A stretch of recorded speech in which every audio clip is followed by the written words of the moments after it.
পরেশগার খোদাবের মুত্তাকি মুসলমান ভাই এবং বাবাজিরা, সমবয়স্ক যুবক ভাইরা, স্নেহের কচিকাচারা, পর্দার অন্তরালে অবস্থানরত সম্মানিতা মা এবং বোনেরা, বিভিন্ন রাজনৈতিক দলের নেতা এবং কর্মীগণ, আইন শৃঙ্খলা বাহিনীতে নিয়োজিত সম্মানিত ভাইরা, আল্লাহ সুবহানাহু ওয়া তাআলার দরবারে লাখো কোটি শুকরিয়া আদায় করছি যে আল্লাহ রাব্বুল ইজ্জাত ওয়াল জালাল আপনাকে আমাকে মুক্ত করে মুক্ত বাতাসে কোরআনের কথা, কোরআনের আওয়াজ শোনা এবং বলার মতো যে মহান এক সুন্দর পরিবেশ তৈরি করে দিয়েছেন, সেজন্য আপনারা খুশি না বেজার?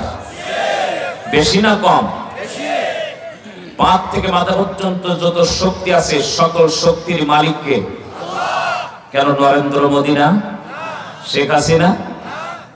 সব শক্তির মালিক একমাত্র আল্লাহ, ঠিক না? যারা বলে সব শক্তির মালিক জনগণ, এরা কাফের, এরা কাফের, এরা কাফের, ঠিক না? কারণ আল্লাহ ছাড়া এই পৃথিবীতে কোন শক্তির মালিক কেউ হতে পারে? জোরে বলেন পারে? যারা এটা বিশ্বাস করে, যারা এটা মানুষের মাঝে বলে, যারা শুনবে আর যারা বলবে, তারা কুফরি করলো, তারা আল্লাহর সাথে গাদ্দারি করলো। ফিরআউন যেমন গাদ্দারি করেছে, নমরুদ যেমন গাদ্দারি করেছে, এরাও তেমনি ভাবে গাদ্দারি করেছে। বিগত দিন যারা গাদ্দারি করেছে, তারা এই দেশ থেকে ময়লা আবর্জনার মতো সুইপাররা যেমন ঝাড়ু দিয়ে ডাস্টবিনের ভিতরে ময়লা নিক্ষিপ্ত করে, আবার যদি এই কথা মানুষের মাঝে কেউ প্রচার করে, এদেশের 18 কোটি তাওহীদি জনতা ঝাড়ু দিয়ে তাদেরকেও ডাস্টবিনের ভিতরে নিক্ষেপ করবে, ঠিক না?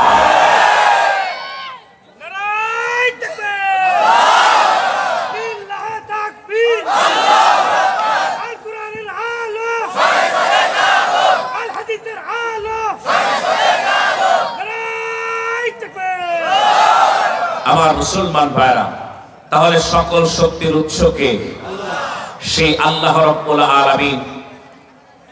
পা থেকে মাথা পর্যন্ত যত শক্তি আপনার আমার দেহের ভিতরে দান করেছেন, সকল শক্তিকে কণ্ঠে এনে আত সিংহের মতো গর্জন করে আল্লাহ রাব্বুল আলামিনের শুকরিয়া আদায় করতে হবে। কারো জবান বন্ধ না থাকে, আওয়াজ দিয়ে বলুন আলহামদুলিল্লাহ। একটু জোরে বলা যাবে না আলহামদুলিল্লাহ? শুকরিয়া আদায় করলে খুশি হন কে? আরো জোরে বলেন কে? কথা আমার না আল্লাহ।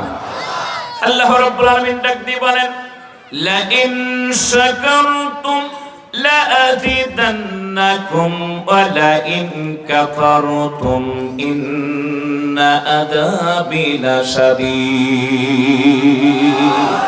কথা কার? আল্লাহ পাক বলেছেন, জেলখানার ভিতরে আসো, রিমান্ডে আসো, আয়না ঘরে আসো, যেখানেই থাকো না কেন, হসপিটালে আসো, গুলিবিদ্ধ হয়েছো, তোমার ছেলে শাহাদাত বরণ করেছে, তোমার ছেলে আহত হয়েছে, নিহত হয়েছে আল্লাহর দ্বীনের জন্য। এই অবস্থায় যদি তুমি আল্লাহর শুকরিয়া আদায় করো, আমি আল্লাহ রাব্বুল আলামিন ওয়াদা করলাম এত কষ্ট ক্লেশের ভিতর দিয়ে আমি আল্লাহ বিজয় দান করব, পৃথিবীর কেউ বুঝতে পারবে না, ঠিক না? তাই হয়েছে না? তাই হয়েছে না? আমাদের প্রিয় ব্যক্তিরা, বিএনপি জামাতের সম্মানিত দায়িত্বশীল ভাইরা, যাদেরকে নির্বিচারে হত্যা করেছে, গুলি করেছে, এই তাফসীরুল কোরআন মাহফিলের জনক শহীদ আল্লামা দেলোয়ার হোসেন সাঈদী রাহমাতুল্লাহ আলাইহির মতো মানুষকে এত পরিমাণে কষ্ট দিয়েছে, নির্যাতন করেছে, অফার দিয়েছে, এরপরে বাতিলের কোন অফারে তিনি এক চুল পরিমাণ সাই দেন নাই। আল্লাহর দ্বীনের পথে তিনি বুনিয়ানুল মারসুসের মতো দাঁড়িয়েছিলেন, যে কারণে আল্লাহ পাক এই জাতির বিজয় এত দ্রুত দান করেছে, ঠিক না?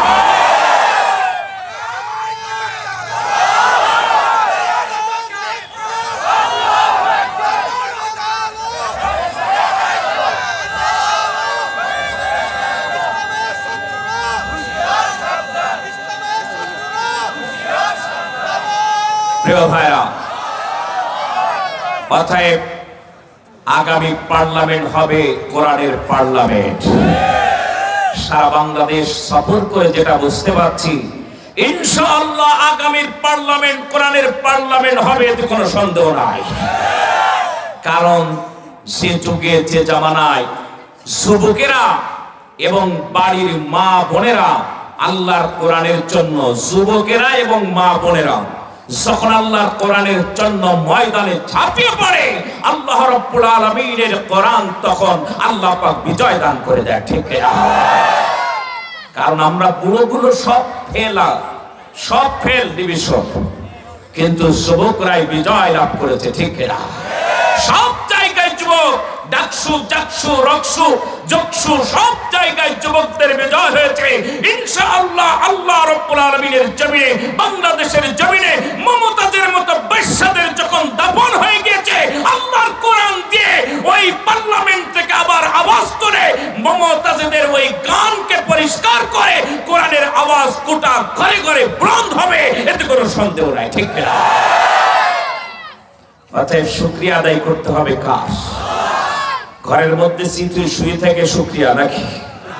ময়দানে ঝাঁপিয়ে পড়তে হবে সিংহ শাবকের মতো। কারোর রক্ত চক্ষুকে ভয় পায় না, সেখানে প্রতিহত করবে, সেখানে প্রতিরোধ হবে। মাথার টুপি যদি পকেটে ঢোকে আর পাগড়ি যদি কোমরের ভিতরে বাঁধে, একজন সন্ত্রাসী চাঁদাবাজ ঠাঁই পাওয়ার সুযোগ পাবে না, ঠিক না? অতএব আর দেরি করা যাবে না, সর্ব অবস্থায় শুকরিয়া আদায় করতে হবে কার? নিয়ামত পাবেন, এতে কোনো সন্দেহ নাই। সন্দেহ আছে? ছোট্ট বাস্তব একটা উদাহরণ দিয়ে তারপরে সামনে আগায়, তাহলে বুঝতে পারবেন। এই পৃথিবীতে আল্লাহ রাব্বুল আলামিনের সঙ্গে যে সমস্ত পয়গম্বররা সব চাইতে বেশি কথা বলেছেন, আল্লাহর সাথে কথা হয়েছে, তার ভিতরে অন্যতম একজন পয়গম্বর যার নাম হলো হযরতে মুসা আলাইহিস সালাম, ঠিক না? কথা আমার না আল্লাহ। আল্লাহ রাব্বুল আলামিন ডাক দিয়ে বলেন ওয়া কাল্লামাল্লাহু মুসা তাকলিমা। আল্লাহ রাব্বুল আলামিন, আল্লাহ পাক ডাক দিয়ে বলেন আমি মুসার সাথে কথা বলেছি সেভাবে যেভাবে তার একজন বন্ধু আর এক বন্ধুর সাথে কথা বলে, আহ্বান করে, বন্ধু আমি অ্যাক্সিডেন্ট করেছি, আমি বিপদের ভিতরে পড়েছি, আমি হসপিটালে আসি, আমি জেলখানায় আসি, আমি বাড়িতে আসি, আমি এই সমস্যা অথবা সমস্যার ভিতরে না। ঠিক এমনি ভাবে বন্ধুকে যেমন বন্ধু ডাক দেয়, তাফসীরের ভিতরে দেখবেন, তাফসীর ইবনে কাসিরের ভিতরে যে দেখবেন আয়াতে কারিমা তাফসীরে এত সুন্দর করে ইবনে কাসির বর্ণনা করেছেন, একজন বন্ধু আর একজন বন্ধুকে যখন আহ্বান করে আসো আসো আসো, এক জায়গায় বসে সুখ দুঃখের গল্প করি, এক জায়গায় বসে আল্লাহ রাব্বুল আলামিনের কথা বলি, আসো আসো আসো। কিন্তু আল্লাহ নবী বলেন এই পৃথিবীতে তোমার বন্ধু হতে হবে এমন বন্ধু যে বন্ধু দুনিয়ার জমিনে আল্লাহর দিন ছাড়া বাতিলের সঙ্গে বন্ধুত্ব করে না। এমন বন্ধু হতে হবে যে বন্ধু আল্লাহকে ভয় করে, আল্লাহকে ভালোবাসে, আল্লাহর সন্তুষ্টির জন্য মান হাব্বা লিল্লাহ ওয়া আবগাদা লিল্লাহ ওয়া আতা লিল্লাহ ওয়া মানা লিল্লাহ ফাকাদ ইসতাকমালাল ঈমান। তুমি যদি কারোর সঙ্গে বন্ধুত্ব করো তাহলে তোমাকে আগে জাস্টিফাই করতে হবে সেই বন্ধু বাতিলের সাথে যারা কোরআন পার্লামেন্টে নিয়ে যেতে দেয় না, নিয়ে যেতে দিবে না, এজন্য ময়দানে কাজ করছে, নিঃসন্দেহে সে তোমার বন্ধু হতে পারে না, ঠিক না? সে তোমার চূড়ান্ত দুশমন, ওর উদ্দেশ্য খারাপ। কারণ ও যদি কোরআন যদি পার্লামেন্টে যায়, চাঁদাবাজি করতে পারবে না, টেম্পো স্ট্যান্ড দখল করতে পারবে না, ধান্দাবাজি করতে পারবে না, ধর্ষণে সেঞ্চুরি করতে পারবে না, মদ আর গাজার আসর ডাকাইনি ইউনিভার্সিটিতে বসাইতে পারবে না, এরা কখনো ইমানদার মুসলমানের বন্ধু হতে পারে না, ঠিক না? হতে পারে না। যারা গাঁজা খায় তারা ইমাম সাহেবের বন্ধু হবে? জীবনে হতে পারে না।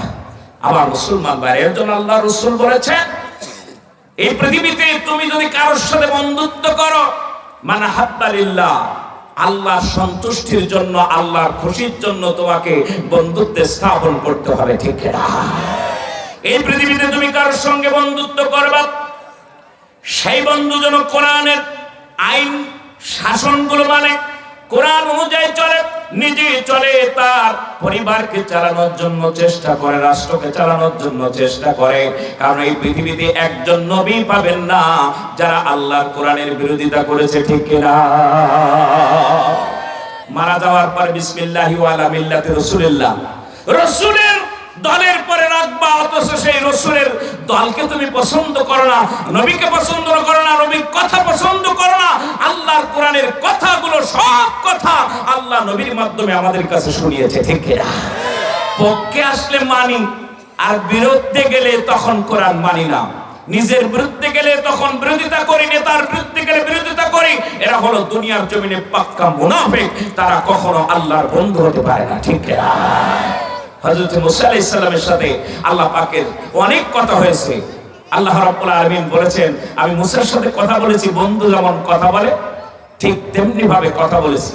মুসা আলাইহিস সালাম যাচ্ছেন কথা বলার জন্য আল্লাহর সাথে, নির্দিষ্ট একটা জায়গা ছিল, কি ঠিক কিনা বলেন? আপনার আমার কথা বলার জন্য একটা নির্দিষ্ট জায়গা আছে কিনা? আছে কিনা? সেই জায়গার নাম হল আল্লাহর ঘর, মসজিদ, ঠিক কিনা? এই পৃথিবীতে যদি কোন আল্লাহর বান্দা, আল্লাহর বান্দি আল্লাহর ইবাদত করে আল্লাহকে সন্তুষ্ট করতে চায়, একটাই জায়গা আছে আমার জানা মতে, সেই জায়গার নাম হলো জেলখানা। জেলখানার ভিতরে আপনি যখন ইবাদত করবেন, ছেলের কথা মনে হবে না, মেয়ের কথা মনে হবে না, শুধু মনে হবে জামিনের কথা। বাস্তব কথা, জামিনের কথা মনে হবে। আমি দেখছি তো 8 বার জেল খাটছি, মামলা মাত্র 63টা। কয়টা? 8 বার জেল খাটছি। ক্রস ফায়ারের আসামি, পায়ে ডান্ডা বেড়ে দিয়েছে, হাতে হ্যান্ডকাপ, জেলখানা থেকে নিয়ে যাচ্ছে। মনে হচ্ছে আমার মতো টপ টেরর আর বাংলাদেশে কেউ নাই, ভালোই লাগতেছে মনের মধ্যে। পায়ে ডান্ডা বেড়ে দিয়েছে, আরে সর্বনাশ! এদের মতো হারামজাদা ওয়াকুল্লিম বাদা জালিকা সালিম, এরা হলো পিতৃ পরিচয়কে জারুস সন্তান, ঠিক না? যারা আলেমদের পায়ে ডান্ডা বেড়ে দেয়, হাতে যারা হ্যান্ডকাপ লাগিয়ে দেয়, সন্ত্রাসীদেরকে ডান্ডা বেড়ে দেয় না, হ্যান্ডকাপ দেয় না, তাদের বিরুদ্ধে কোনো অভিযোগ করতে পারে না, এরা হলো ওয়াকুল্লিম বাদা জালিকা সালিম। এরা কোনো না কোনো খারাপ জায়গায় জন্ম নেওয়া সন্তান, এরা কোনো বৈধ মা বাবার সন্তান হতে পারে না, ঠিক না? আল্লামা সাইদির মতো মানুষকে যারা ইনজেকশন বিষ প্রয়োগ করে হত্যা করে, আমি বলেছি আমার কথা অনুযায়ী যারা এই কাজ করেছে, আগামী দিন ইনশাআল্লাহ খুঁজে বের করে বাংলার জমিনে দিবালোকে ক্রস ফায়ারে হত্যা করা হবে, ছেড়ে দেওয়া হবে না। কারণ এদের যদি ছেড়ে দেওয়া হয়, আগামী প্রজন্ম আমাদের থুতু নিক্ষেপ করবে। এদের যদি ক্ষমা করা হয়, আগামী প্রজন্ম আপনাকে আমাকে জুতা পিটা করবে, ঠিক না? অতএব এদের ছেড়ে দেওয়া যায় না। হযরত মুসা আলাইহিস সালাম আল্লাহ পাকের সাথে কথা বলবেন, একটা নির্দিষ্ট জায়গা আছে, সেই জায়গার নাম হলো আমরা তুর পর্বত বলি, কিতাবে এসেছে সিনাই পর্বত, কি ঠিক না বলেন? আল্লাহর পয়গম্বর মুসা আলাইহিস সালাম কথা বলেন সিনাই পর্বতে অথবা তুর পর্বতে। মুহাম্মাদুর রাসূলুল্লাহ সাল্লাল্লাহু আলাইহি ওয়াসাল্লাম আল্লাহ পাকের সাথে কথা বলেন জাবালে নূর, যেখানে কোরআন নাজিল হয়েছে। হাজিউল হারামাইন শরীফাইন যারা গিয়েছেন, জাবালে নূরের দিকে এভাবে যখন তাকাবেন, মাথা টুপিটা আপনার পড়ে যাবে। এত উঁচু পাহাড়, বিশাল উঁচু পাহাড়, প্রত্যেকটা উঠার পরে মুখে হাত দিয়ে চিন্তা করতেছে, আহারে এই জায়গায় আম্মাজান খাদিজা রাদিয়াল্লাহু তাআলা আনহা কেমন করে আসতেন? একজন মহিলা মানুষ, 55 বছরের একজন বৃদ্ধা মহিলা, ঠিক কিনা? 55 বছর বয়স। নবীজির বয়স যখন 25, খাদিজার বয়স তখন 40। নবীজির বয়স যখন 40, আম্মাজান খাদিজার বয়স তখন 55 বছর। 55 বছরের একজন বৃদ্ধা মহিলা, কোনো সিঁড়ির ব্যবস্থা নাই, ওঠার জন্য ভালো কোনো ব্যবস্থা নাই। রাতের অন্ধকারে কাফেরদের চোখ ফাঁকি দিয়ে ওই জায়গায় আল্লাহর নবীর জন্য খাবার নিয়ে আসে। পৃথিবীর জমিনে আল্লাহ পাক তাকে সালাম দিবে না তো আপনাকে আমাকে সালাম দিতে পারে না? আমাদের বাড়ি তো আছে সোনার টুকরোরা, যদি বলা হয় জব্বারের মা 1 গ্লাস পানি দাও, বলে জগে আছে, ঢেলিয়ে খাও। না, আলহামদুলিল্লাহ এই এলাকায় না, কালীতলা এলাকায় না, ওই আমাদের সাতক্ষীরার কথা বলতেছি, কি আছে কিনা রাখো। আর যদি বাপের বাড়িতে 2-4টি প্লেট আর একটু যদি কম্বল বালিশ নিয়ে এসেছে, তাহলে তো আপনার কপালে আগুন লাগবে। শীতের সময় তো আপনার কপালে খুব আগুন লেগে যাবে, ঠিক না? আমার মুসলমান রাগ করতেছেন নাকি? হযরত মুসা আলাইহিস সালাম যাচ্ছেন, প্রতিমধ্যে একজন আল্লাহর বান্দার সাথে দেখা, কিছু সমস্যা, একজন আল্লাহর বান্দার সাথে দেখা। ডাকতে বলছেন, পয়গম্বর আপনি যেহেতু এইদিকে যাচ্ছেন, এখন আমি যদি সাতক্ষীরা থেকে এইদিকে আসি তাহলে তো জনগণ বুঝবে না হুজুর উত্তরবঙ্গে যাচ্ছে, কি ঠিক কিনা? আর এইদিকে যদি যাই তাহলে বুঝবে দক্ষিণবঙ্গে যাচ্ছে। মুসা আলাইহিস সালাম যখন তুর পর্বতের দিকে যাচ্ছেন, অযথা কোন জায়গায় পয়গম্বররা যান না, অযথা কোনো কথা বলেন না, ঠিক কিনা? কারণ তাদের কথার মূল্য আছে, আপনার আমার কথার মূল্য নাই। যা ইচ্ছা তাই বলে দিলাম। একজন পাগল বলে, জামাত ইসলাম যদি ক্ষমতায় যায় আমি বিষ খাবো। তুই এখন খা, যাওয়ার আগে খাওয়া লাগবে না, তুই খেয়ে বই। কারণ শুনে রেখে দিয়ে দে, আগামী দিন ক্ষমতায় যাবে, অর্থাৎ বিষ রেডি করে রাখ, বাড়ির সবার জন্য রেডি কর। একা খাবি কেন? গোষ্ঠী বেড দেখা, ছাপা কিরকিরা হয়ে যা, সব শেষ হ। কারণ তোর মতন শয়তান এদেশের মানুষের কোনো কল্যাণ হবে না, ঠিক না? যারা মানুষের কল্যাণের কথা চিন্তা করে না, যারা সুইসাইড করতে যায়, সুইসাইড যারা করবে তারা বিনারি জাহান্নামে খালিদিনা ফিহা, সরাসরি আল্লাহর জাহান্নামে যাবে, জান্নাতের সুগ্রাণ পাবে না, ঠিক না? মুসা আলাইহিস সালাম যাচ্ছেন, প্রতিমধ্যে একজন আল্লাহর বান্দা সালাম দিয়ে মুসা আলাইহিস সালামকে কুশল বিনিময় করে মুসাফা করে বলছেন, আল্লাহ রাব্বুল আলামিনের পয়গম্বর আপনি ভালো আছেন? আলহামদুলিল্লাহ। আপনি ভালো আছেন? জি আলহামদুলিল্লাহ। আপনি এই দিকে যাচ্ছেন, তার মানে বুঝতে পেরেছি আপনি তুর পর্বতে যাচ্ছেন। আল্লাহর পয়গম্বররা কখনো মিথ্যা কথা বলে না, যত কষ্ট হোক না কেন। আর পয়গম্বরের অনুসারী যারা, তারাও জবান দিয়ে মিথ্যা কথা বলবে না। কারণ আপনারা দেখেছেন আল্লামা সাইদি সাহেবকে পাগল বানানোর জন্য মাথার উপরে 1000 পাওয়ারের বাল্বের শুধু দেয় নাই, মুফতি আমির হামজাকে এমন ভাবে তাকে কষ্ট আর নির্যাতন দিয়েছে শুধুমাত্র একটা কথার জন্য, যাতে তার কাছ থেকে মিথ্যা তথ্য নিতে পারে, যার কাছ থেকে মিথ্যা কথা বের করে নিতে পারে, জনগণের সামনে এটা ছেড়ে দিয়ে দেবে। কিন্তু আল্লাহ রাব্বুল আমিনের বান্দারা, তারা আল্লাহ পাকের কাছ থেকে এই ওয়াদা করে এসেছে, ইন্নাল্লাহা আশতারা মিনাল মুমিনিনা আনফুসাহুম ওয়া আমওয়ালাহুম বিআন্না লাহুমুল জান্নাহ ইউকাতিলুনা ফি সাবিলিল্লাহি ফায়াকতুলুনা ওয়া ইউকতালুন। আল্লাহ রাব্বুল আমিনের বান্দারা বুক পকেটের ভিতরে তারা তাদের জীবনটা রেখে দিয়ে আল্লাহ পাকের কাছে তারা শপথ গ্রহণ করেছে, এই পৃথিবীতে তারা আল্লাহ রাব্বুল আলামিনের কাছে যাওয়ার জন্য তারা অধীর আগ্রহী থাকে। কারণ আল্লাহর বান্দা যখন পৃথিবীতে দিন প্রতিষ্ঠার জন্য, কোরআনই সংগ্রাম করার জন্য, কোরআনকে রাষ্ট্রীয় ক্ষমতায় নিয়ে যাওয়ার জন্য যারা কষ্ট আর পরিশ্রম করে, এদেরকে যদি হত্যা করা হয় তারা শাহাদাত বরণ করে শহীদ হয়ে যায়। কারণ এই পৃথিবীতে আপনারা দেখেছেন আল্লাহর অসংখ্য বান্দারা আল্লাহর কোরআনের জন্য তারা শাহাদাত বরণ করেছেন। আমরা আল্লাহ তাদের সামনে 1450 বছর আগে কোরআনের আয়াত নাযিল করে দিয়ে দিলেন, ওয়ালা তাকুলু লিমান ইউক্তালু ফি সাবিলিল্লাহি আমওয়াত বাল আহইয়াউ ওয়ালাকিন লা তাশউরুন। যারা শহীদ হবে তারা মরে না, একথা আপনি আর আমি বিশ্বাস করতে পারি নাই। বিগত দিনের জালেম ফিরআউন আর নমরুদের উত্তরসূরিরা তারা বিশ্বাস করেছে আল্লামা সাইদিকে যেখানে দাফন করা হয়েছে সেখানে সিসি ক্যামেরা তো লাগিয়েছে, 30 থেকে 35 জন পুলিশ রেগুলার সেখানে তাদেরকে ডিউটি করার জন্য দিয়েছে। কারণ আল্লামা সাইদি শহীদ হয়েছে, কবর থেকে আবার বের হয়ে চলে যেতে পারে, তাই ডিউটি বসিয়েছে। আজকে তারা কোথায়? পালিয়ে খুঁজে জায়গা পাচ্ছে না, ঠিক না? এদের মুখগুলোকে আল্লাহ আগুন দিয়ে পুড়িয়ে দুনিয়ার জমিন থেকে কালো ভূতের মতো বানিয়ে দেবে, ঠিক না? রাগ করতেছেন? বাস্তবতা তুলে ধরছে, না তুলে ধরলে নয়। মুসা আলাইহিস সালামকে ডাক দিয়ে বললেন, আপনি কোথায় যাচ্ছেন? আল্লাহর কাছে যাচ্ছেন নিশ্চয়, তুর পর্বতের দিকে। মুসা পয়গম্বর বললেন, জি। আল্লাহর পয়গম্বর, যেহেতু আপনার আল্লাহর সাথে কথা হবে, আর পয়গম্বররা নিজের থেকে কিছুই বলতে পারে না, ওমা ইয়ানতিকু আনিল হাওয়া ইন হুয়া ইল্লা ওয়াহয়ু ওয়ায়ুহা। এই পৃথিবীতে পয়গম্বররা যা বলে আল্লাহ পাক যেটা বলে দেয় সেটাই বলে, তাই ছাড়া বাইরে কোনো কথা বলতে পারে না। কথা আমার না আল্লাহর। অতএব আপনি যাচ্ছেন তুর পর্বতে, যাওয়ার পরে আল্লাহর সাথে যখন কথাবার্তা আপনার প্রয়োজন শেষ হয়ে যাবে, শুধুমাত্র একটু জিজ্ঞাসা করবেন, আল্লাহ পাক এই পৃথিবীতে আমাকে অগাধ সম্পদ দান করেছেন।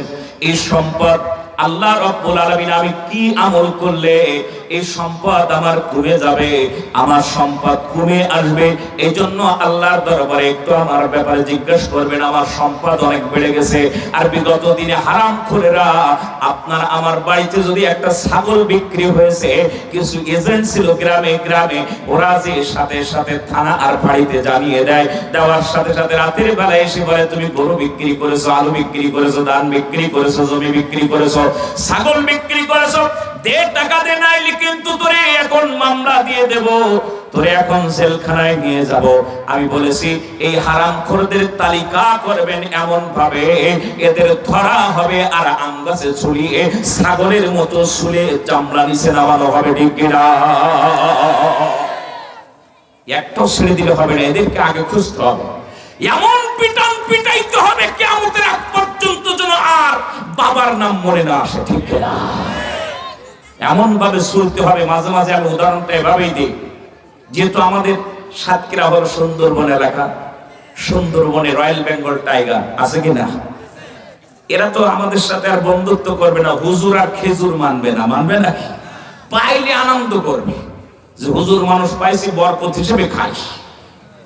বিগত দিনে যেরকম পুলিশেরা খাইছে আমাদের কাছ থেকে বরকত হিসেবে টাকা, আবার বলে হুজুর বদদোয়া দিয়েন না, জানো না তোমার জন্য আমি রাতভর তাহাজ্জুদের নামাজ পড়বার দোয়া করব।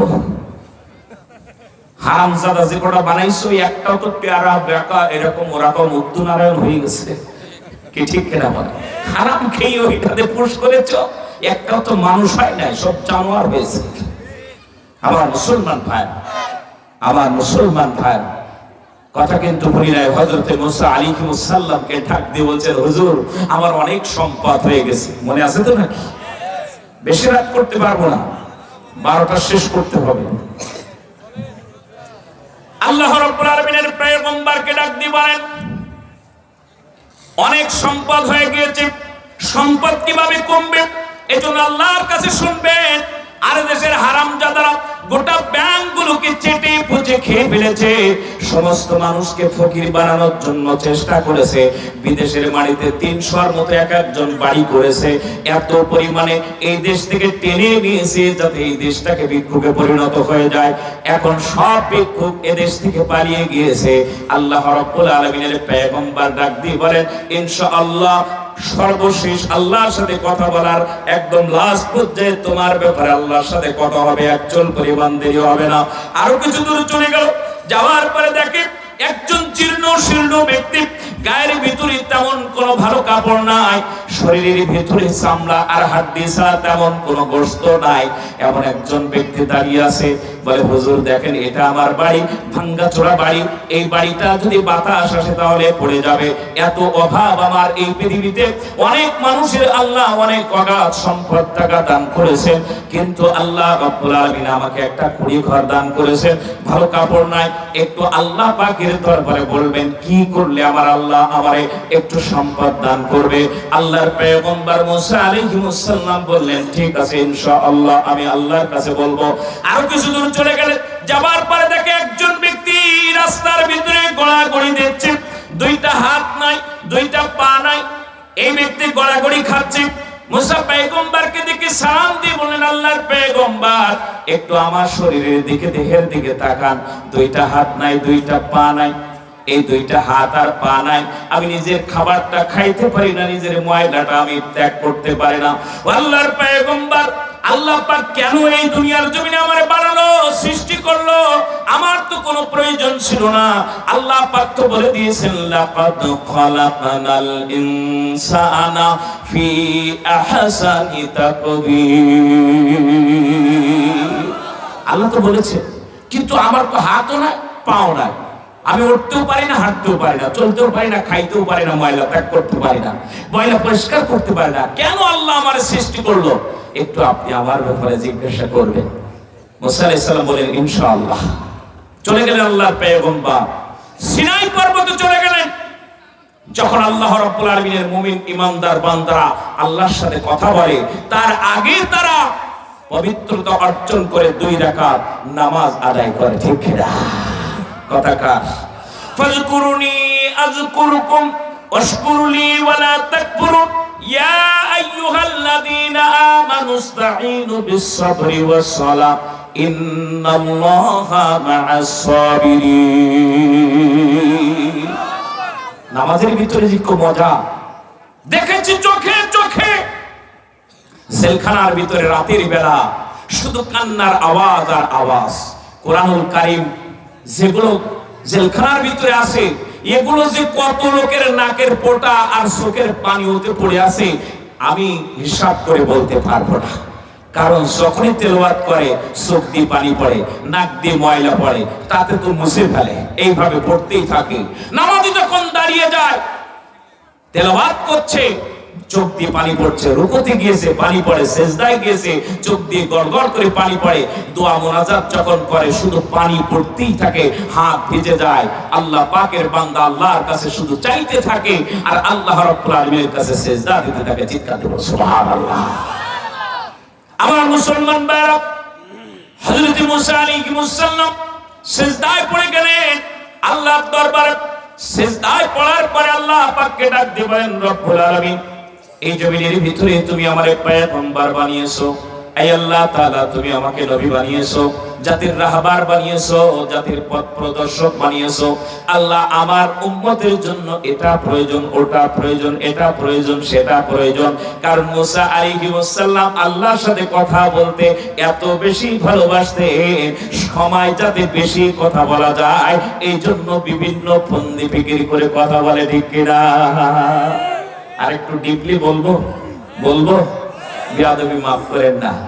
যখন প্রেমিক প্রেমিকার সাথে কথা বলে তখন কত কথা যেটা দরকার না সেটাও বলে, সময় টাইম পাস করে, সময় ক্ষেপণ করে। আল্লাহর সাথে পয়গম্বরদের এত প্রেম আর ভালোবাসা, শুধু সময় ক্ষেপণ করতে চায় একের পর এক। আল্লাহ পাক শুধু জিজ্ঞেস করেছে, মুসা তোমার হাতে এটা কি? মুসা আলাইহিস সালাম বলছে লাঠি। আল্লাহ এটা লাঠি, এই লাঠি দিয়ে আমি গাছের পাতা পারি, আমার ছাগল খায়। আল্লাহকে জিজ্ঞেস করেছে তো ছাগলে কি খায়? একবার না, প্রেমিকের সাথে প্রেমিকার যখন কথা হয় তখন শুধু যদি বলিছি জামাটা কত দিয়ে কিনেছো, কোথা থেকে কিনেছো, না কিনেছো, কবে কিনেছো, ওর কি কাপড়, সব বলতে থাকে একের পর। মনে করতেছে এইটা বললে আরো বেশি আমার দিকে আকৃষ্ট হবে। ঠিক মুসা আলাইহিস সালাম আল্লাহ পাককে ওভাবে আকৃষ্ট করছে, আল্লাহ পাকের মন জয় করতে চাচ্ছে। আল্লাহ কি বোঝে না? আল্লাহ কি বোঝে না? আলিমুল গায়বি বিযাতিস সুদূর। হযরত মুসা আলাইহিস সালাম কথার শেষ প্রান্তে তিনজন ব্যক্তি তিনটা প্রশ্ন জিজ্ঞাসা করেছে। হযরত মুসা পয়গম্বর তিনজনের ব্যাপারে আল্লাহর সাথে কথা বললেন, তিনজনের সমাধান আল্লাহ রাব্বুল আলামিন দিয়ে দিলেন। আল্লাহ পাকের যে বান্দার সাথে প্রথম দেখা হয়েছিল ওই ব্যক্তি আর সহ্য করতে পারছে না, সবার আগে যে দাঁড়িয়েছে। দেখবেন আপনি বিদেশ থেকে আসতেছেন অথবা আপনি ঢাকায় চাকরি করেন, 1 মাস 2 মাস আপনি এখন বাড়ি আসবেন, টেলিফোনে বলে দিয়েছেন, বাড়ির ছোট্ট বাচ্চাটা শুধু জানতে পেরেছে আব্বু বাড়ি আসতেছে, ও কিন্তু বাড়ির ভিতরে থাকবে না, একবার শুধু সামনের দিকে রাস্তার দিকে আসবে, একটু যদি গাড়ির হরেন শুনেছে দৌড়ে চলে আসবে, নিঃসন্দেহে আব্বা এসেছে, ঠিক কিনা? এইভাবে সামনের দিকে আসতে থাকে। মুসা আলাইহিস সালামের কাছে তিনজন ব্যক্তি যখন প্রশ্ন করেছিলেন, প্রথম নাম্বার ব্যক্তি আর ধৈর্য ধারণ করতে পারছে না, সবার আগে চলে এসেছে, সবার আগে এসে দাঁড়িয়েছে। পয়গম্বর নাম নিয়ে আগে কথা বলল। মুসা আলাইহিস সালাম যখনই তুর পর্বত থেকে নেমে এসেছে সালাম দিয়ে বললেন, আল্লাহর পয়গম্বর আমার কথা কি মনে ছিল? পয়গম্বর ডাক দিয়ে বলেন, আমি তো দেশের প্রচলিত নেতা না, বন্ধু আমারে এসে বলতেছে, বন্ধু আমার এসে এরকম নাকি? না, আরেকজন বিপদে আসি, সামনে কি হবে আল্লাহ ভালো জানে, তাড়াতাড়ি সব ভেজাল সব দূর হয়ে যাও। কিন্তু আল্লাহর পয়গম্বর এক চুল পরিমাণ অতিষ্ঠ হয় না, ঠিক না? তারা কার উপরে ভরসা রাখে? আল্লাহর উপরে। তারা আল্লাহর সাহায্যের জন্য অপেক্ষা করে, ঠিক না? ওয়া কানা হাক্কান আলাইনা নাসরুল মুমিনিন। আল্লাহর ইমানদার বান্দারা শুধু তাকিয়ে থাকে কোন আমার আল্লাহ আসমান থেকে সাহায্যের হাত বাড়িয়ে দিবে। চোখের সামনে 5ই আগস্ট যখন দেখতেছি শুধুমাত্র ভাইরা গুলিবিদ্ধ হচ্ছে, একের পর এক যুবককে দিয়ে হসপিটালে পাঠাচ্ছি, আবার হসপিটালে পাঠানো যাবে না, ওই জায়গায় গেলে গ্রেফতার করবে, তাহলে গ্রাম্য ডাক্তারের কাছে তাড়াতাড়ি নিয়ে যাও। একের পর এক যখন এভাবে কাজ করতেছে, রক্তের বন্যা বয়ে যাচ্ছে রাস্তার উপর দিয়ে। কিছু ভাইরা এসে বলছে, ভাই আমার গুলি ছুঁয়ে বের হয়ে গিয়েছে, এখন কি করব, তাড়াতাড়ি করে বাঁধো। শহরের পরে ইমামতি করে অসংখ্য মুসল্লি আছে, যুবকেরা সাথে আমার আছে, ডাক দিয়ে বললাম এক এক করে ব্যবস্থা করো। সবাই আন্তরিকতার সাথে কাছে নেমে আসতেছে। তাদের খাবার ব্যবস্থা করা হচ্ছে, তাদের পানির ব্যবস্থা করা হচ্ছে, চিকিৎসার ব্যবস্থা করা হচ্ছে। আস্তে আস্তে করে মিছিল বড় হচ্ছে, সামনের দিকে এগিয়ে যায়। আল্লাহ রাব্বুল আলামিনের বান্দারা একের পর এক মাঠ ছেড়ে দেয় না। জোহরের নামাজের পরে একটুখানি খেতে বসবো, ঠিক সেই মুহূর্তে ঢাকা থেকে কচু ক্ষেত থেকে একজন ফোন করে বলছে, ফারুকি ভাই আমি কি আপনার জানার প্রয়োজন নাই, কোথায় আছেন? আমি বললাম এক্ষুনি এসে দুটো ভাত খাওয়ার জন্য বসেছি, পাঞ্জাবিটা খোলা, পায়জামাটা পরা। বলে তাড়াতাড়ি করে মিছিলের ব্যবস্থা করেন। মিছিল তো করতেছি, আইসে দুটো খাইতে, বলে খাওয়া লাগবে না, আবার মিছিলের ব্যবস্থা করেন। কেন, কি মিছিল হবে?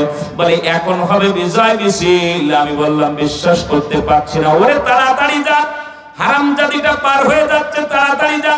কিছুক্ষণের ভিতরে এমন বিজয়ের খবর শুনলাম, বাংলাদেশের মানুষ 50 বছরের ঈদে 50টা ঈদে জানা খুশি হয়েছে, 5 তারিখে তার চাইতে 100 গুণ বেশি খুশি হয়েছে, ঠিক কিনা? মুসলমান ভাইরা আমার, আল্লাহ রাব্বুল আলামিনের বান্দা ডাকতে বললেন, আমার কথা কি মনে ছিল? বলে অবশ্যই ছিল, কারণ আল্লাহর পয়গম্বররা ভুলে যেতে পারে না। আল্লাহ তাদেরকে ইলম দান করেছে, জ্ঞান দান করেছে। আর রহমানু আল্লামাল কোরআন, খলাকাল ইনসানা আল্লামাহুল বায়ান, আশ-শামসু ওয়াল কমারু বিহুসবানি ওয়ান নাজমু ওয়াশ-শাজারু ইয়াসজুদান। সভাপতি সাহেব চলে গেল কই? খাইতে গেছে, আসবে তো? আসবে, ঠিক আছে। আমার মুসলমান ভাই, আল্লাহ রাব্বুল আলামিনের বান্দা থাকতে বললেন, হুজুর আমার ব্যাপারে আল্লাহ কি সমাধান দিয়েছে? বলছে আল্লাহ পাক বলেছেন তুমি আজকের থেকে আল্লাহর শুকরিয়া আদায় করা বন্ধ করে দিবা। যদি শুকরিয়া বন্ধ করো, শুকরিয়া মানে কি শুধু আলহামদুলিল্লাহ সুবহানাল্লাহ বলে এটা শুকরিয়া রাখা না। আল্লাহ রাব্বুল আলামিনের প্রত্যেকটি শরিয়াত হলো আল্লাহর দরবারে শুকরিয়া, ঠিক না? যারা বলে শরিয়াত মানি না এরা হলো কাফের। যারা শরিয়াত মানে না, তারা নামাজ মানে না, রোজা মানে না, হজ মানে না, যাকাত মানে না, দান মানে না, সাদকা মানে না, টুপি মানে না, দাড়ি মানে না, সুন্নাত মানে না, আল্লাহ মানে না, রাসূল মানে না। শরিয়াত মানা না মানা মানে এই দুনিয়ার জমিনে আল্লাহ, রাসূল, কোরআন, হাদিস, ইসলাম কোনো কিছু মানে না। যারা এগুলো মানে না, তার নমরুদ আর ফিরআউনের উত্তরসূরি ছাড়া ঈমানদার মুসলমান হতে পারে না, ঠিক না? আর যারা নামাজ মানে না, রোজা মানে না, হজ মানে না, যাকাত মানে না, শরিয়াত মানে না, তাদের সাথে ঈমানদারের কোনো বন্ধুত্ব হতে পারে না। পারে? রাসূল বলেছেন, মান দাআ বিদাওয়াল জাহিলিয়াতি ফাহুয়া মিন জুসা জাহান্নাম।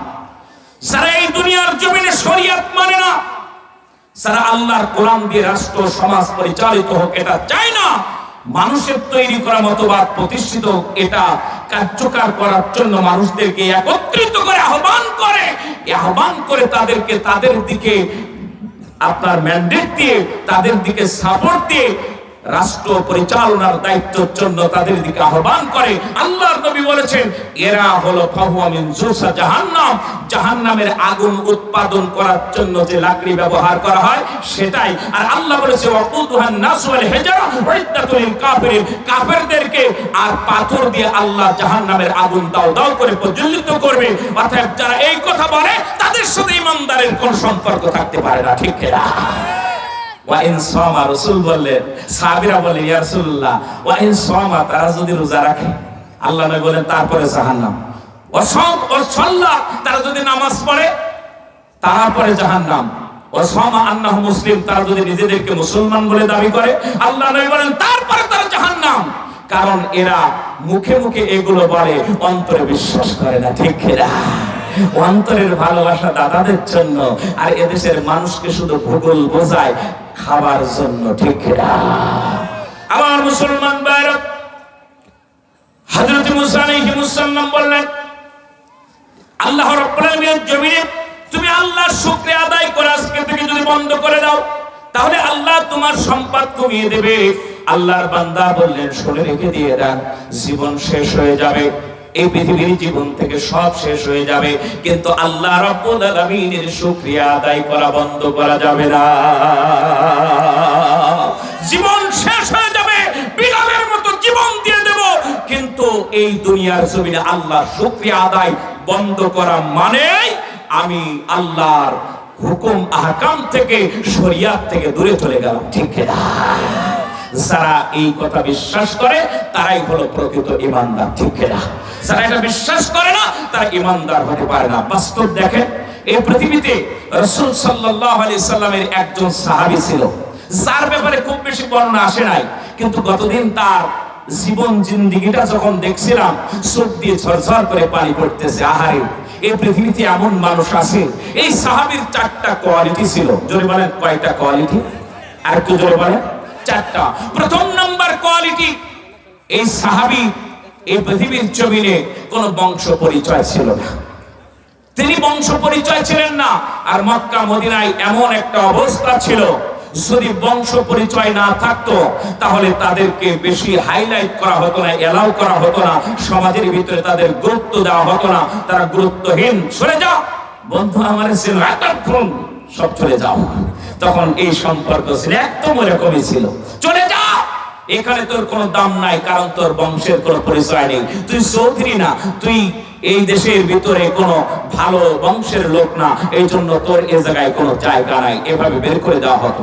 2 নাম্বার, এই পৃথিবীর জমিনে তার অর্থ সম্পদ ছিল না।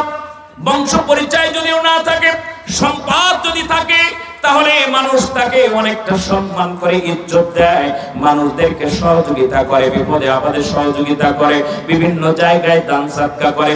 যেমন আমাদের সভাপতি সাহেব প্রত্যেকটা জায়গায় দুহাত উজাড় করে দিয়ে আল্লাহর জন্য, আল্লাহর খুশির জন্য দান করে। ঠিক কিনা?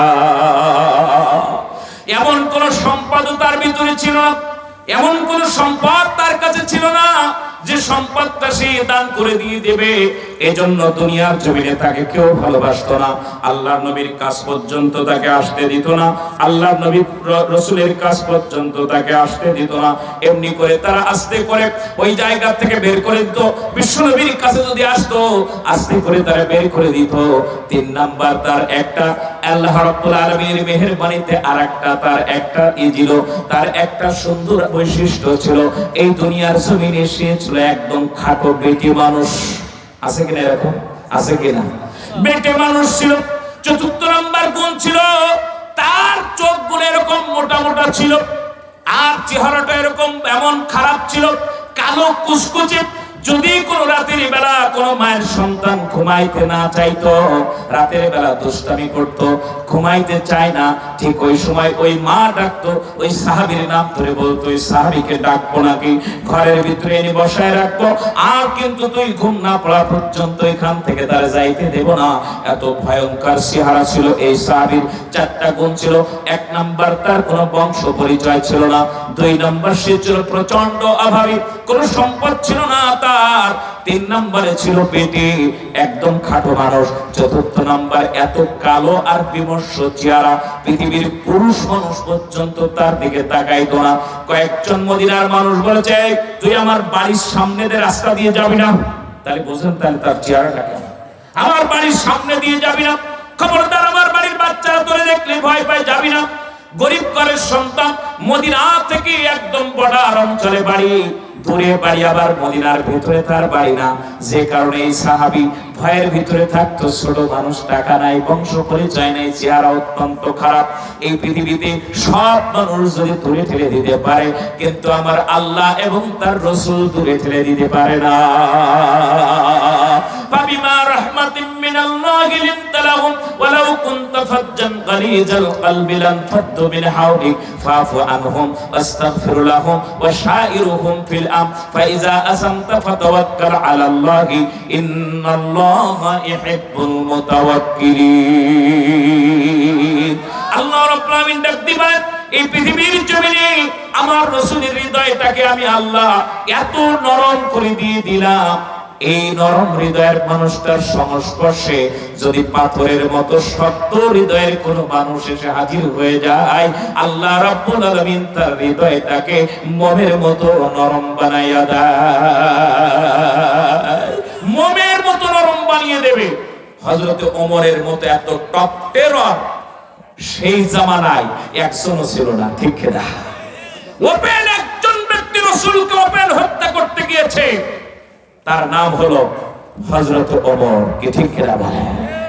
সেই ওমর যখন কোরআনের সংস্পর্শে আসলেন, কোরআনের সংস্পর্শে, রাসূলের সংস্পর্শে আসলেন, যেমন আমার সম্মানিত সভাপতি মহোদয় কোরআনের সংস্পর্শে এসে আপনাদের সামনে আফসোস করে বলেছেন, টাকা দেন আর না দেন, কমিটির মিটিং যখন ডাকা হয় তখন যদি আপনারা আসেন, দুটো কথা বলেও তো আপনারা সাহায্য সহযোগিতা করতে পারেন, কি ঠিক না?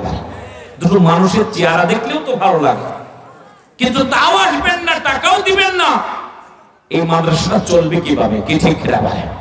অর্থাৎ মাদ্রাসা চালানোর ব্যাপারে আমি ছোট্ট একটা বাস্তব, আমি যখন 2004 সালে কামেল পাশ করে ঢাকা থেকে বাড়িতে এসেছি, দাড়ি তখন অল্প কয়েকটা আছে, এখন তো এই অবস্থা, এতে কিন্তু কখনো কাইসি দেয় নাই, কাইসি লাগাইতে দেয় না। একজন দেখলাম ফেসবুকে লিখেছে আমার ব্যাপারে, আপনি তো এত ওয়াজ করেন, তা আপনার দাড়ি লম্বা হয় না কেন? আচ্ছা, একে রবার আমি যে টেনি লম্বা করে দেবো? হ্যাঁ, এ তো রবার না।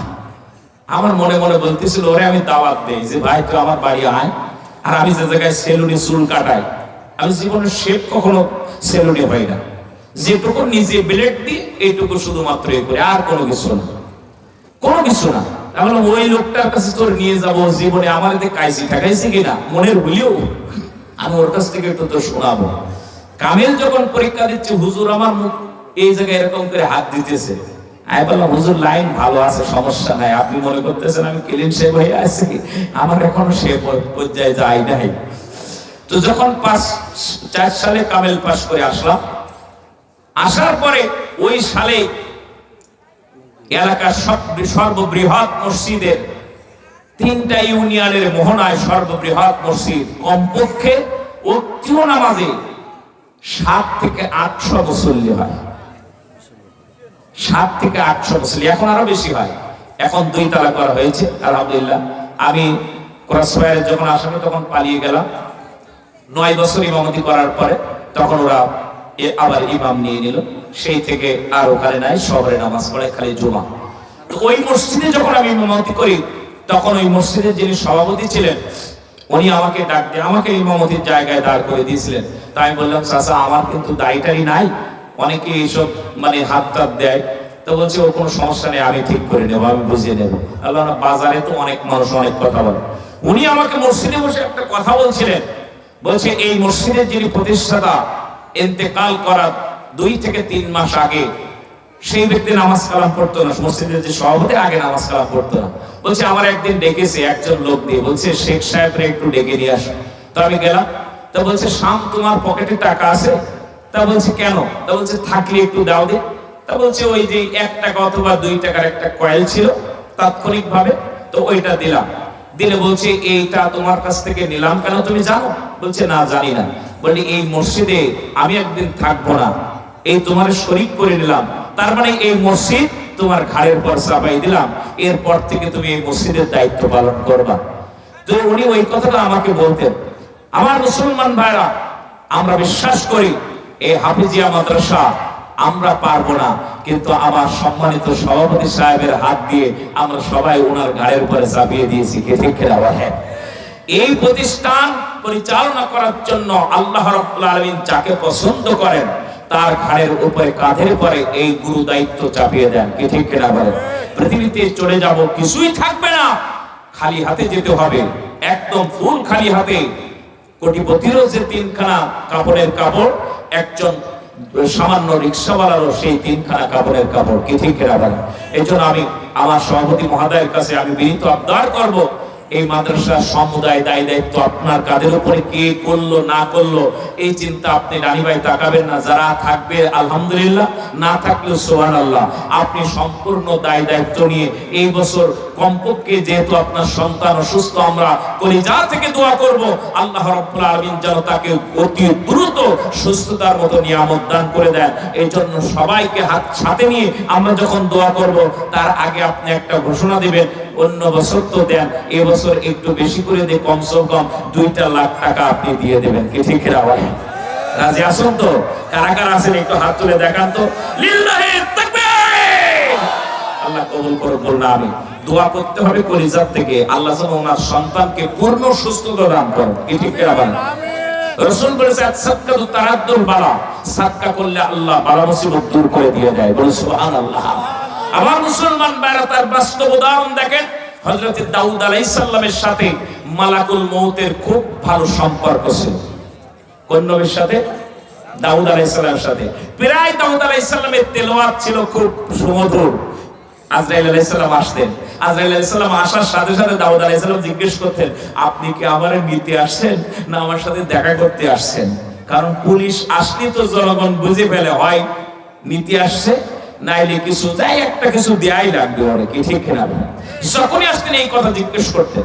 হঠাৎ করে একদিন আসলেন মালাকুল মউত আজরাইল আলাইহিস সালাম, দাউদ আলাইহিস সালাম জিজ্ঞেস করছেন, আপনি কি আমারে নিতে আসছেন না দেখা করতে? বলছে না, দেখা করতে। কথা বলতে বলতে দেখে সামনে একটা টকবকে যুবক বসা।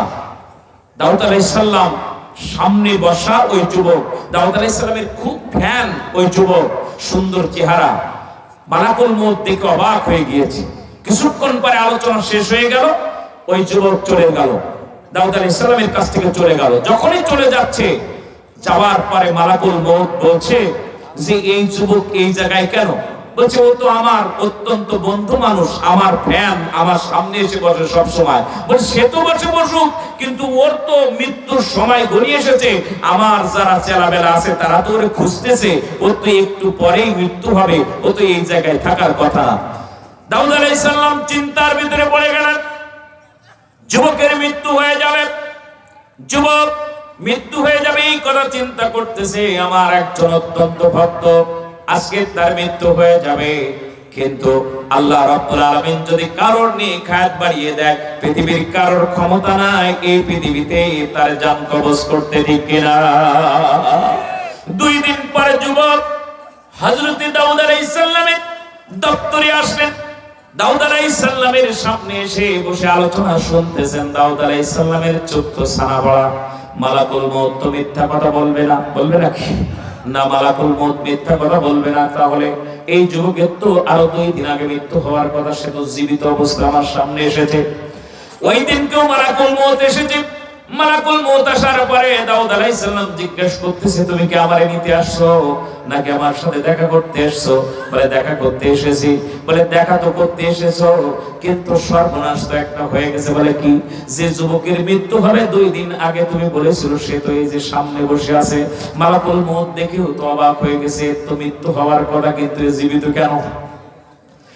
জীবিত কেন? কেমন করে জীবিত? তো জীবিত থাকার কথা না। অনুষ্ঠান শেষ হয়ে গেল, যুবককে কিছু বলা হলো না, সবাই চলে গেল। মালাকুল মউতকে ডাক দিয়ে বললেন, তুমি বললে কি আর হলো কি? আমিও তো ওই দিন থেকে টেনশনে ছিলাম, কিন্তু দেখার পরে তো হতবাক হয়ে গেলাম, কেন এই যুবক এখনো বেঁচে আছে। মালাকুল মউত ডাকতে বলে, একটু ওয়েট করো, আমি আল্লাহ পাকের কাছ থেকে তথ্যটা জেনে নিয়ে নেই। মালাকুল মউতের তথ্য জানতে তো সময় লাগে না। আল্লাহ পাককে ডাকতে বললেন, রব্বুল আলামিন ওই যুবককে তো তুমি হত্যা করার জন্য, জান কবজ করার জন্য অর্ডার দিয়েছিলে, কিন্তু সে বেঁচে আছে কেন? আল্লাহ পাক ডাকতে বলে, মাঝখান দিয়ে এক এমন কারিশমা ঘটনা ঘটে গিয়েছে, যে কারণে আমি আল্লাহ পাক তার নেখায়াত বাড়ায় দিতে বাধ্য হয়েছি। আল্লাহ সেটা কি? সেটা বলো। দাউদ পয়গম্বর জানতে চায়। আল্লাহ রাব্বুল আলামিন ডাক দিয়ে বলেন, যুবক, এ মালাকুল মউত, ওই যুবক যখন অনুষ্ঠান থেকে বের হয়ে যাচ্ছিল, বাইরে দাঁড়িয়ে ছিল একজন ভিক্ষুক। ওই ভিক্ষুক ডাক দিয়ে বললেন, যুবক রে, আমার বড় টাকার প্রয়োজন, খুব বিপদের ভিতরে আছে, আমি ভিক্ষুক মানুষ, তুই যতটুকু পারিস আমারে সাহায্য কর। আল্লাহর দরবারে তোর জন্য আমি নেখায়াতের জন্য একটু দোয়া করে দিয়ে দেই। যুবককে যখন বলেছে, যুবক তার পকেটের ভিতরে হাত দিল। হাত দেওয়ার পরে মুঠের ভিতরে যা উঠেছে একটা বারের জন্য গুনলো না, তাকালো না, দেখলো না। ওই অবস্থায় ওই ভিক্ষুকের হাতের ভিতরে দিয়ে দিয়েছে। কত উঠলো ওটাও দেখলো না। মালাকুল মউত ডাক দিয়ে বলে, আল্লাহ তারপরে কি হলো? বলে ওই ভিক্ষুক দেখলো, গুনলো না, আবার সে দেখলো না, ওই অবস্থায় দিয়ে দিল মুঠের ভিতরে যা উঠেছে। ওই ভিক্ষুক এত বেশি খুশি হয়ে গিয়েছে, মুহূর্তের ভিতরে তার চোখে পানি এসে গিয়েছে। আর ওই ভিক্ষুক আল্লাহর দরবারে আসমানের দিকে তাকায় যুবকের সামনে দাঁড়ায়া আল্লাহ পাককে চিৎকার করে ডাক দিয়ে বলেছিল, ও গোটা পৃথিবীর মালিক, আসমান জমিনের মালিক, জীবন আর মৃত্যুর মালিক, ভালো আর মন্দের মালিক, দিন আর রাতের মালিক, ও পৃথিবীর মালিক, এই যুবক আমাকে দান করেছে, তার কাছে চেয়েছি, বার্গেনিং করে নাই, দান করেছি, পকেটের ভিতরে হাত দিল, সা উঠেছে, সব দিয়ে দিয়েছে, করে নাই। রব্বুল আলামিন, তুমি তো বলেছো ইন তানসুরুল্লাহ ইয়ানসুরুকুম, যে আমার সাহায্য করে আমি তার সাহায্য করি। তোমার তো সাহায্য কেউ করতে পারবে না, আমি অসহায়, আমার সাহায্য করেছি, এই জন্য তোমার দপ্তরে একখানা দরখাস্ত দিলাম, তুমি মঞ্জুর করে নাও, ফেরাই দিও না। এই যুবকের নেক হায়াত আল্লাহ তুমি বাড়িয়ে দাও, মুস্তাজাবুদ দাওয়া মঞ্জুর হয়ে গেল। আল্লাহ পাক ডাক দিয়ে বলেন, আমি আর ফেরাইতে পারলাম না, যুবকের নেক হায়াত আমি আল্লাহ বাড়িয়ে দিয়েছি, শুধু এটার কারণে। চিৎকার দিয়ে বলেন সুবহানাল্লাহ। আবার মুসলমান ভাইরা, আল্লাহ রাব্বুল আলামিন পারে না এমন কিছু নাই, ঠিক কিনা? আর মুসলমান ভাইরা, কথা কিন্তু শেষ হয় না। এই জন্য আজকে বলবো, আমি মুসাফির মানুষ, সুদীর্ঘ সাতক্ষীরা থেকে এসেছি, বহু রাস্তা, আপনার কথা অনেক প্রশংসা শুনেছি, আস্তে আস্তে শুনেছি, পোস্টার যারা দেখেছে তারা বলেছে। আমি মনে করেছি আল্লাহ এই মহান ব্যক্তিটার চেহারাটা একটু দেখে, যেন আগে না চলে যায়, যেন খোঁজ করতেছি, যেন না চলে যায়, একটু যেন একসাথে হাত তুলতে পারি। এই জন্য আমার দাবি থাকবে, আজকের হৃদয় সিক্ত করা একটা দান দিয়ে আমাকে এবং এই জাতির সামনে যেন এমন ভাবে আমরা দোয়া করতে পারি, আমার আল্লাহ রাব্বুল আলামিন যেন আপনাকে নেক হায়াত, আপনার সন্তান, আপনার পরিবারকে নেক হায়াত দিয়ে আপনার আব্বা ইন্তেকাল করেছে, কবর যেন আল্লাহর জান্নাত বানিয়ে দেয়, ঠিক কিনা? আল্লাহ কবুল করুন, বলুন আমিন। আমার মুসলমান ভাইরা, নেব ইনশাআল্লাহ, আলোচনা শেষ করে, যেহেতু শেষ করতে হবে, সাতক্ষীরা সকাল 10টায় গুরুত্বপূর্ণ মিটিং আছে, এই জন্য সেখানে আমাকে আবার চলে যেতে হবে। আমি বলেছি ভাইকে, আর অল্প সময় যদি নিয়ে আপনারা কি ব্যস্ত হবেন নাকি? বলবো আর 10-15 মিনিট বলবো। আমার মুসলমান ভাইরা, যে কথা বলছিলাম, আল্লাহ রাব্বুল আলামিনের বান্দা ডাকতে বললেন, পয়গম্বর দেখো আমার ঘরটা কত নড়বড়ে, আমার পরনের ভিতরে কাপড়ও ভালো না, সম্পদ নাই, অনেকে সম্পদ দিচ্ছে, তারা কমাইতে চায়, আমার নাই। ডাকতে বলছেন, তুমি যদি আল্লাহর প্রশংসা করো, আল্লাহ রাব্বুল আলামিন তোমার সব বাড়িয়ে দেবে, বলো সুবহানাল্লাহ। ওই হারামজাদা কি বলছে জানেন?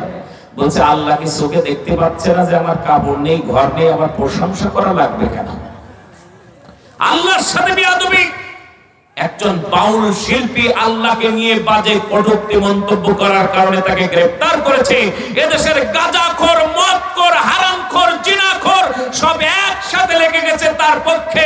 যারা এর পক্ষে লেগে গিয়েছে, আপনারা শুনে রেখে দিয়ে যান, আপনারা যদি তার পক্ষে নেন, আল্লাহর বিরোধী যে তার পক্ষ অবলম্বন করেন, আমরা আল্লাহর পক্ষে যারা আছি, আমরাও কিন্তু খালি হাতে ময়দানে নামবো না, এমন পিটান পিটাবো, পায়ের নলা কিন্তু হাতে ধরিয়ে দেবো, ঠিক না?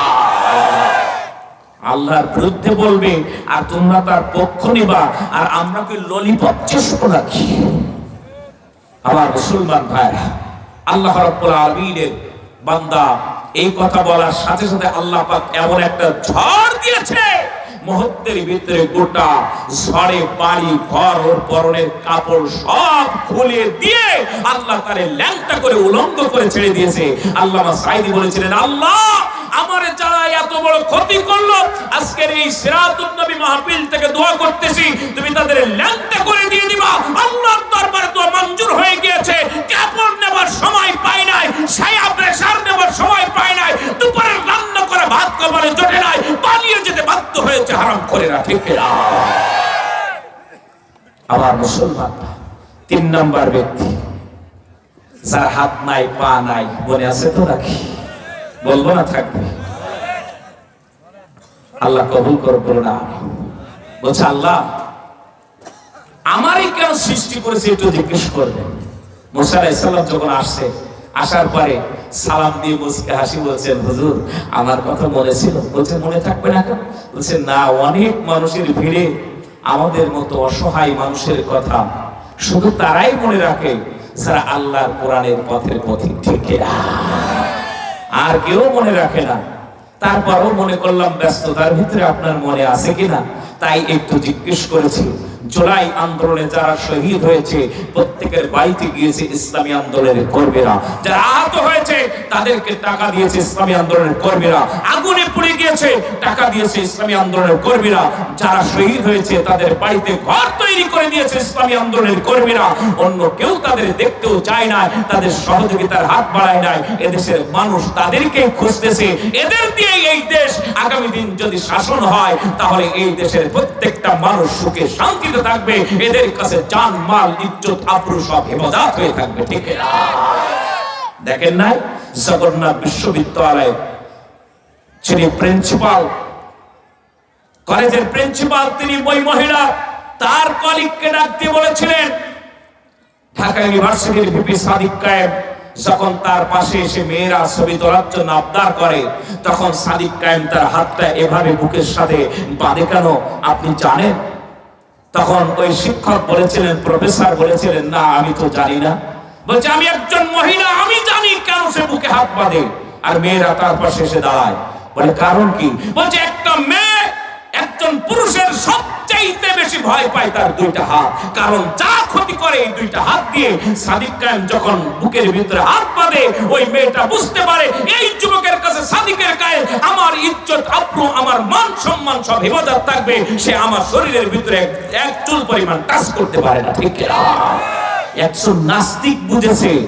আর এদেশের টুপিওয়ালা দাড়িওয়ালা নতুন টুপিওয়ালা আল্লামা বাগবাগী রহমাতুল্লাহ আলাইহিরা বুঝতে পারছে না, ঠিক না? আমার মুসলমান ভাইরা, 3 নাম্বার ব্যক্তিরা বুঝতে পেরেছে। ডাক দিয়ে বলছেন, আমার কথা আপনার মনে আছে কিনা?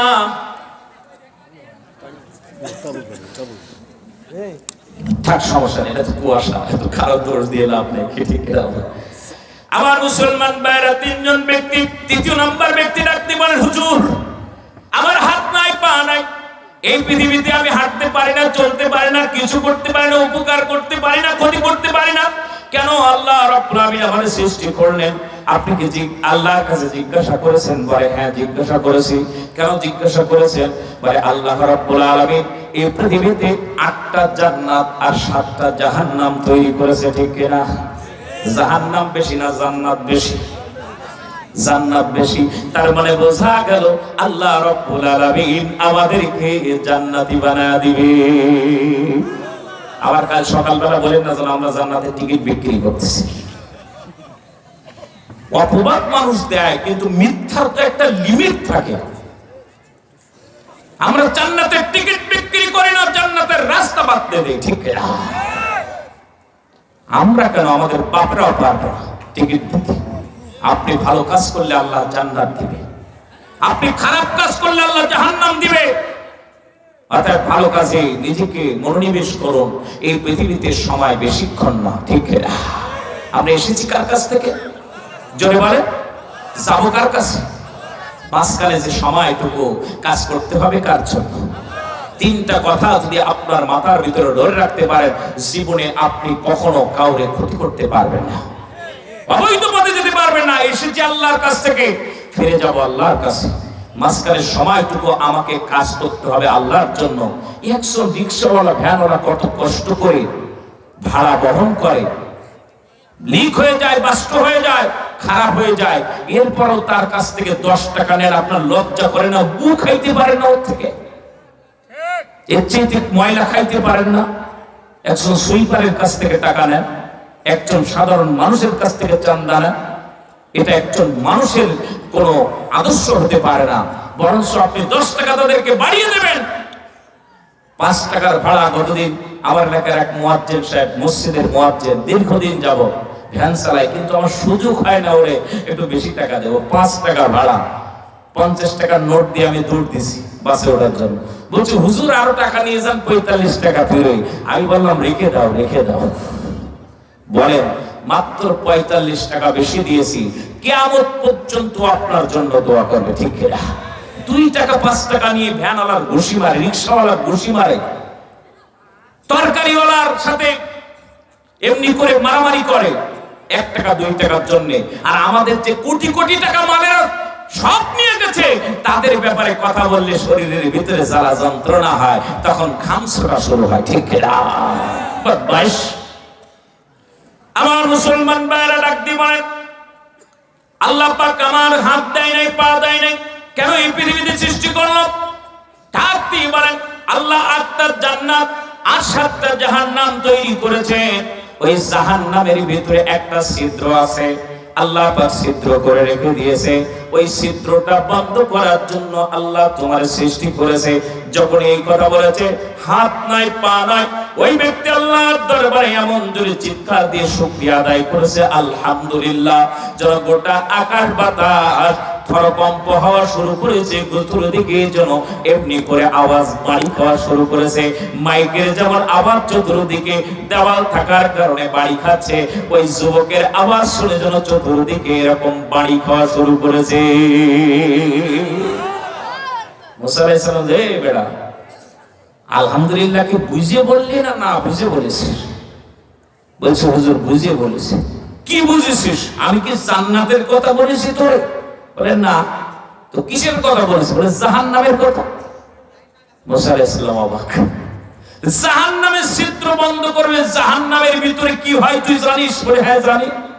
আগুন, আযাব, এর ভিতরে সব আযাব, খারাপ কাজ ছাড়া ভালো কাজ হয় না।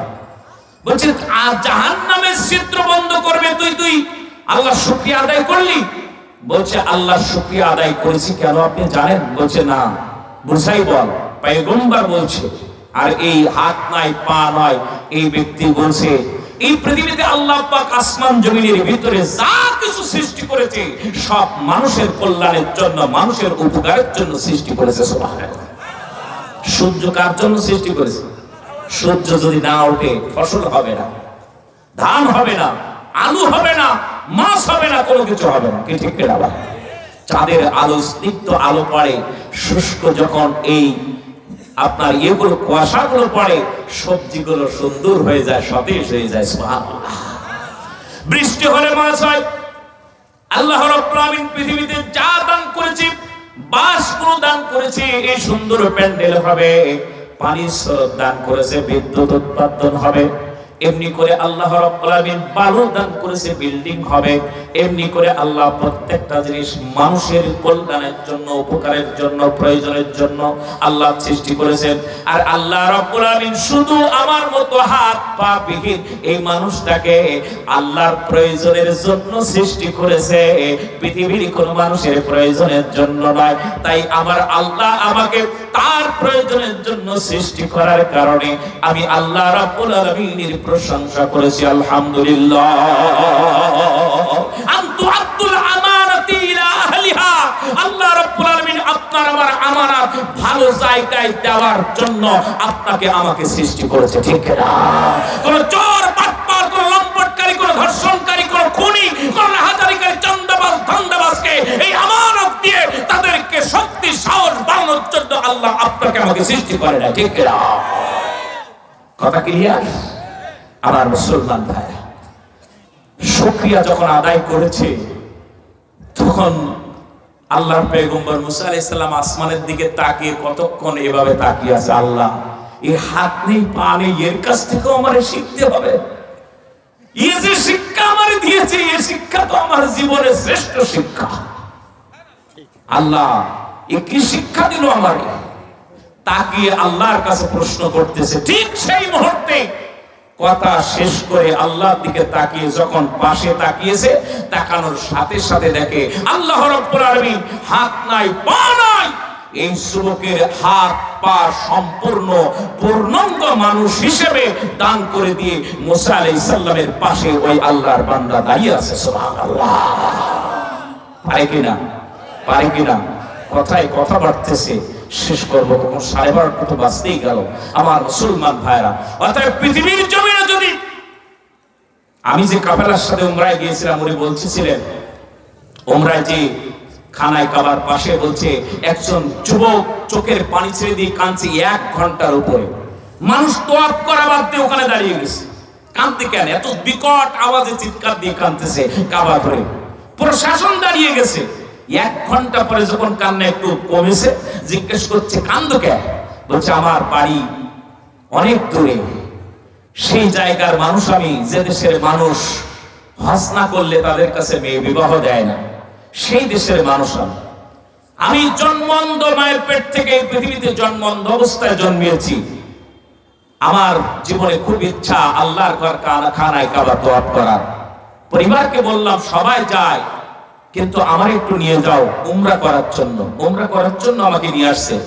কাবার চতুর্পাশে যখন 7টা রাউন্ড দেওয়ার পরে, 7 চক্কর দেওয়ার পরে, তোয়াফ করার পরে আমি আমার পরিবারকে, আমার বাড়ির মানুষদেরকে ডেকে বললাম সেই জায়গাটায় আমার একটু হাত দিয়ে দাও, যে জায়গায় রাসূল বলেছে হাত দিলে আল্লাহর কাছে দোয়া করলে দোয়া মঞ্জুর হয়, এই জায়গার নাম হলো মুলতাজিম। এই মুলতাজিমে একটু হাত দিয়ে দাও, আমি তো অন্ধ দেখতে পাই না। ওই জায়গায় হাত দিয়ে আমি আল্লাহ পাকের দরবারে দোয়া করেছি, আল্লাহ কাবা পর্যন্ত যখন তুমি আমারে নিয়ে এসেছো, কাবা যখন 7টা চক্কর দেওয়ার ব্যবস্থা করে দিয়েছো, ও আল্লাহ এই কাবাকে রাখো না দেখাইয়া তুমি যেন আমারে বাড়ি নিও না, যেহেতু আমি জন্ম অন্ধ, আমি তো চোখে কিছুই দেখি না। রব্বুল আলামিন তবে শুনেছি তোমার রাসূল বলেছে মুলতাজিমে হাত দিয়ে দোয়া করলে দোয়া মঞ্জুর হয়। এই জায়গায় দোয়া হাত দিয়ে দোয়া করেছিল আবু জেহেল, আল্লাহর দরবারে দোয়া মঞ্জুর হয়েছিল। বদরের যুদ্ধে যাবার সময় আবু জেহেল এই জায়গায় হাত দিয়ে দোয়া করে বলেছিল, কাবার মালিক আমরা যদি সত্যের পক্ষে থাকি আমাদের বিজয় দিবা, আর মুহাম্মদ যদি সত্যের পক্ষে থাকে মুহাম্মদকে বিজয় দিবা। আল্লাহ আবু জেহেলের দোয়া মঞ্জুর করে নিয়েছিলে, তুমি রাসূলকে সেই যুদ্ধে বিজয় দান করেছিলে। যেহেতু এই জায়গায় হাত দিয়ে দোয়া করলে দোয়া মঞ্জুর হয়ে যায়, রব্বুল আলামিন সেই জায়গায় হাত দিয়ে তোমার কাছে দোয়া করলাম, দোয়া মঞ্জুর করে নিয়ে নাও। কাবা না দেখার জন্য আমারে বাড়ি দিবা না। বহুক্ষণ ধরে দোয়া করলাম, অবশেষে আমার তো চোখ খুললেও তা না খুললেও তা। তারপরে চোখের পাতাটা এভাবে বুঝে তারপরে বলেছি, চোখের পাতা যখন খুললাম এই পৃথিবীতে সর্বপ্রথম আমার আল্লাহ রাব্বুল আলামিন তার খাবার, তার ঘর, ইন্না আউওয়ালা বাইতিন উদিয়া লিন-নাসি লাল্লাযী বিবাক্কাতা মুবারাকা, সেই ঘরটা খানায় কাবা সর্বপ্রথম আমার আল্লাহ আমারে দেখাই দিয়েছে। লিল্লাহি তাকবীর।